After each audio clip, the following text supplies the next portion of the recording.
প্রিয় শিক্ষার্থীবৃন্দ, আপনাদের সবাইকে স্বাগতম জানাচ্ছি Bootstrap4 এর এই ভিডিও টিউটোরিয়ালে। এই ভিডিওটিতে আমি আলোচনা করব কালার্স এবং স্পেসিং সম্পর্কে। স্পেসিং থেকে মূলত আলোচনা করব মার্জিন এবং প্যাডিং নিয়ে।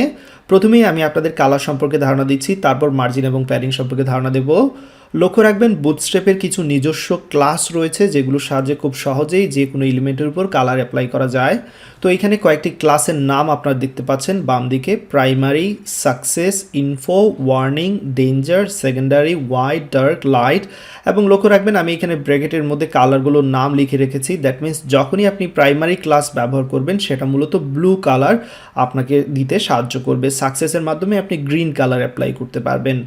তো এই কালারগুলোর নাম অনেকবারই ব্যবহার করব, তাই মুখস্থ করার কোনো দরকার নেই। তারপরের ইম্পর্টেন্ট বিষয় হচ্ছে, এই কালারগুলো যদি আমি ব্যাকগ্রাউন্ড হিসেবে ব্যবহার করতে চাই সেক্ষেত্রে আমাকে যে কাজটা করতে হবে, বিজি লিখে তারপর সেই ক্লাসের নামটা দিতে হবে। That means busy primary, busy success, busy info, busy warning, এইরকম আমরা ব্যবহার করতে পারবো। আর এই কালারগুলো যদি আমরা টেক্সটের ক্ষেত্রে ব্যবহার করতে চাই সেক্ষেত্রে আমাদের যে কাজটা করতে হবে, টেক্সট লিখে কালারের নাম অর্থাৎ ক্লাসের নামটা দিয়ে দিতে হবে। Text primary, text secondary, text success, এরকম ব্যবহার করতে হবে। তো এগুলো আমি সরাসরি আপনাদের প্র্যাকটিক্যালি দেখাবো, সেই জন্য ভিজুয়াল স্টুডিও কোডে নিয়ে যাচ্ছি। তো দেখতে পাচ্ছেন ভিজুয়াল স্টুডিও কোডে চলে এসেছি এবং এইখানে একটি ফাইল তৈরি করেছি bootstrap2.html নামে। আপনারা যে কোনো নামে ফাইল তৈরি করতে পারবেন। তো এইখানে অলরেডি আমি বেসিক যে স্ট্রাকচার দরকার সেটা তৈরি করে নিয়েছি। এখানে কি কি আছে আপনারা লক্ষ্য রাখবেন। অবশ্যই বডির মধ্যে আমি যে কাজটা করেছি, বুটস্ট্র্যাপের জাভাস্ক্রিপ্ট, jQuery এবং পপারের যে জিনিসগুলো দরকার সেটা আমরা নিয়ে নিয়েছি এবং বুটস্ট্র্যাপের সিরিয়ান যেটা মাস্ট লাগবে CSS এর সেটা অ্যাড করে নিয়েছি। এগুলো অলরেডি আলোচনা করেছি, এখানে এগুলো নিয়ে আলোচনা করব না। এখানে স্টাইল রেখেছি, যদি আমি চাই ইন্টারনাল CSS ব্যবহার করতে সেক্ষেত্রে এখানে ব্যবহার করতে পারবো। ওকে, সো চলুন শুরু করা যাক। প্রথমেই যে কাজটা করব, আমি কয়েকটি ডিভ এইখানে নিতে চাচ্ছি। তো সেই জন্য যে কাজটা করতে হবে, ডেফিনেটলি কন্টেইনারের মধ্যে ডিপগুলো নেব। সো কন্টেইনার যেই বুটস্ট্র্যাপের ক্লাস আছে সেটা আমি ব্যবহার করব এবং এখানের মধ্যে কয়েকটি ডিপ এবার নিয়ে নিচ্ছি। সো ডিপগুলো চাইলে ক্লাসের নাম দিয়ে দিতে পারি, ধরা যাক div1 নামে একটি ডিপ নিচ্ছি এবং এইখানের মধ্যে যে কাজটা করতে যাচ্ছি, একটি হেডিং নেব, h5 দিয়ে দিচ্ছি I am div1, that's it, এতটুকুই। ওকে, তো আউটপুট দেখার জন্য আমি এখানে রাইট বাটন ক্লিক করে ওপেন উইথ লাইভ সার্ভারে দিয়ে দিচ্ছি এবং দেখতে পাচ্ছেন এখানে আউটপুট চলে এসেছে। তো আমি এরকম আরও কয়েকটি ডিপ নিতে চাচ্ছি, সেই জন্য আমি জাস্ট কপি পেস্ট করে নিচ্ছি। ধরা যাক আমি এখানে 4টি ডিপ নেব মূলত। সো এগুলোর নাম চেঞ্জ করে দিচ্ছি, দেন এইখানে বলে দেবো I am div2, I am div3 and then I am div4, that's it. Save করে নিলাম এবং দেখতে পাচ্ছেন এইখানে মূলত ডিপগুলো চলে এসেছে। চাইলে আমরা আরেকটু সুন্দর করার জন্য এখানে কিছু প্যারাগ্রাফ নিয়ে নিতে পারি প্রত্যেকটা ডিপে। লরাম 10 দিয়ে এখানে নিয়ে নিচ্ছি এবং এটা কপি করে আমি সবগুলোতে বসিয়ে দেবো। ওকে, পারফেক্ট, সেভ করে নিলাম। যতটুকু করার দরকার করে নিয়েছি। এবার কিভাবে এগুলোর উপর কালার অ্যাপ্লাই করা যাবে সেইটা নিয়ে আলোচনা করি। প্রথমেই যেটা বলেছি, যার উপর কালারটা অ্যাপ্লাই করতে যাচ্ছেন সেই জায়গায় চলে যাবেন। অবশ্যই বুটস্ট্র্যাপের নিজস্ব ক্লাস রয়েছে, সেগুলো আমরা ব্যবহার করতে পারবো। আমরা চাইলে অবশ্যই ইন্টারনাল CSS বা CSS, এক্সটার্নাল CSS, যে কোনো ধরনের CSS ব্যবহার করেও সেগুলোকে আমরা কালারাইজ করতে পারি, যেটা অলরেডি আমরা CSS এ শিখেছি। তো যদি CSS এর সাহায্যে আমি div1কে কালার করতে চাই সেক্ষেত্রে কী করতে হবে, জাস্ট ক্লাসের নামটা লিখে এইখানে হয়তো আমাকে দিতে হবে ব্যাকগ্রাউন্ড কালার। যেমন এখানে আমি ব্ল্যাক ব্যাকগ্রাউন্ড ব্যবহার করতে পারি, চাইলে এখানে টেক্সটের কালার হিসেবে হোয়াইট দিয়ে দিতে পারি। সো আমার ইচ্ছা, এরকম আমরা CSS এ অনেকবার ব্যবহার করেছি, বাট আমরা CSS এখানে ব্যবহার করতে যাচ্ছি না। আমরা মূলত চাচ্ছি বুটস্ট্র্যাপের তৈরিকৃত ক্লাসগুলো ব্যবহার করব। সেই জন্য খুবই সহজ পদ্ধতি, যেটা করতে হবে, যদি ব্যাকগ্রাউন্ডের কালার সিলেক্ট করতে হয় সেক্ষেত্রে বিজি লিখতে হবে, দেন আপনি সেই ক্লাসের নাম দিবেন যে কালারটা ব্যবহার করতে যাচ্ছেন। তো অলরেডি আমি বলেছি বেশ কয়েকটি কালার রয়েছে, যেমন প্রাইমারি কালার যেটা মূলত হচ্ছে ব্লু কালার দিবে, দেখতে পাচ্ছেন তেমনটাই এখানে দেখাচ্ছে। তারপর চাইলে আপনারা এইখানে আমি আরও কিছু কালার নিচ্ছি, সেকেন্ডারি কালার। সেকেন্ডারি কালারটা দেখতে পাচ্ছেন এইখানে আপনার গ্রে কালার দিচ্ছে। তারপর চাইলে এখানে আমরা আরও দেখতে পারি ব্যাকগ্রাউন্ড কালার ইনফো। সো প্রত্যেকটা কালার এরকম আপনারা ট্রাই করতে পারেন এইখানে দিয়ে। আমি অলরেডি ক্লাস কালারগুলোর নাম আপনাদের দেখিয়ে দিয়েছি, নিশ্চয়ই আপনাদের মনে আছে, আবার দেখাচ্ছি। এই যে ওয়ার্নিং, ডেঞ্জার, সেকেন্ডারি এবং পাশের দিকে এখানে কালারগুলোর নামও রয়েছে, দেখতে পাচ্ছেন আপনারা।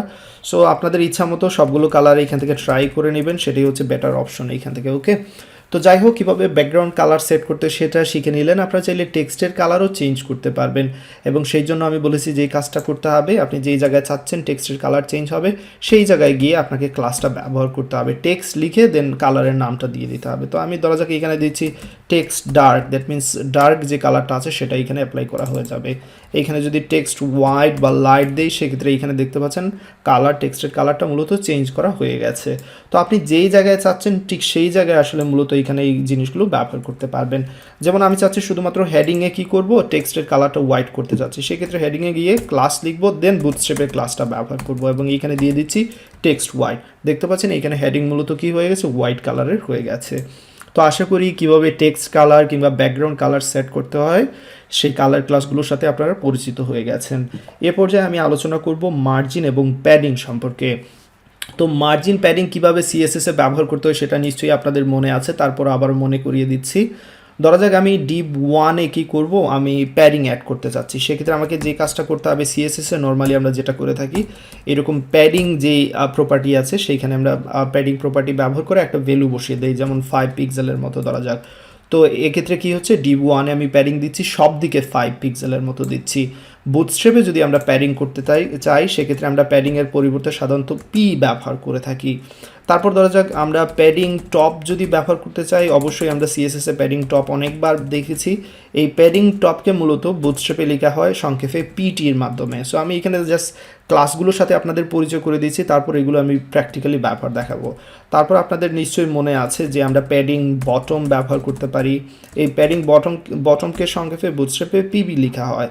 তারপর আরও সিএসএসের ক্লাস রয়েছে যেগুলো হচ্ছে প্যাডিং লেফট রাইট, সো লেফটকে পি এল লেখা হবে এবং প্যাডিং রাইটকে আপনারা লক্ষ্য রাখবেন প্যাডিং রাইটকে এইখানে লেখা হবে পি আর। ওকে, সো এই জিনিসগুলো অবশ্যই লক্ষ্য রাখতে হবে আপনাদের। জাস্ট এইখানে প্রথম ওয়ার্ডের প্রথম অক্ষর এবং এইটা সেকেন্ড ওয়ার্ডের যে প্রথম অক্ষর এইগুলো মিলেই মূলত এইখানে এগুলো গঠন করা হচ্ছে।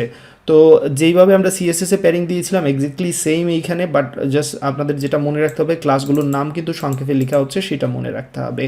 তো এবার আমি দেখাচ্ছি আপনাদের কিভাবে মূলত এইখানে বুটস্ট্র্যাপের ক্লাস ব্যবহার করে প্যাডিং দিতে হবে। ধরা যাক আমি ডিপ 1-এ প্যাডিং দিতে চাচ্ছি, সেক্ষেত্রে আমি জাস্ট প্যাডিং ব্যবহার করতে চাচ্ছি, সব দিকে প্যাডিং দিব। এইখানে যে কাজটা করতে হবে আপনাকে, বুটস্ট্র্যাপে সাধারণত 1 থেকে 5 পর্যন্ত ভ্যালু রয়েছে যেগুলোর সাহায্যে আপনারা প্যাডিং দিতে পারবেন।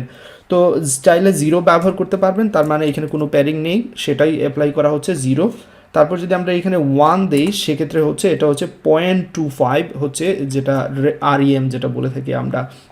তারপরে এখানে যদি আমরা 2 দেই সেক্ষেত্রে কী হবে, এটা হচ্ছে 0.5 আরইএম। দেন এইখানে যদি আমরা 3 দিয়ে থাকি সেটা হচ্ছে লক্ষ্য রাখবেন এইখানে 1 আরইএম এর মতো, এবং 4 দিলে 1.5 আরইএম এর মতো সব দিকে প্যাডিং হচ্ছে।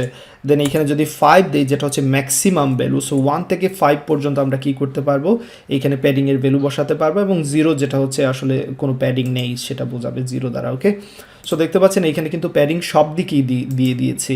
তো আমরা চাইলে বলেছিলাম শুধু লেফটে দিতে পারবো, সেক্ষেত্রে পিএল দিতে হবে প্যাডিং লেফট। দেখতে পাচ্ছেন প্যাডিং আর দিয়ে দিলে শুধুমাত্র রাইটের দিকে প্যাডিং হবে যেমনটা দেখতে পাচ্ছেন, প্যাডিং টপ দিলে উপরের দিকে অবশ্যই প্যাডিং হবে, এবং প্যাডিং বটম দিলে নিচের দিকে প্যাডিং হবে। সো এক্স্যাক্টলি সেম মার্জিনের বেলায়ও আপনার মার্জিন এম দ্বারা প্রকাশ করা হয়, এবং M L that means margin left, M R that means margin right, M T মানে মার্জিন টপ, এবং এম বি মানে হচ্ছে margin bottom. So exactly same 1 থেকে 5 ভ্যালুগুলো ব্যবহার করতে পারবেন।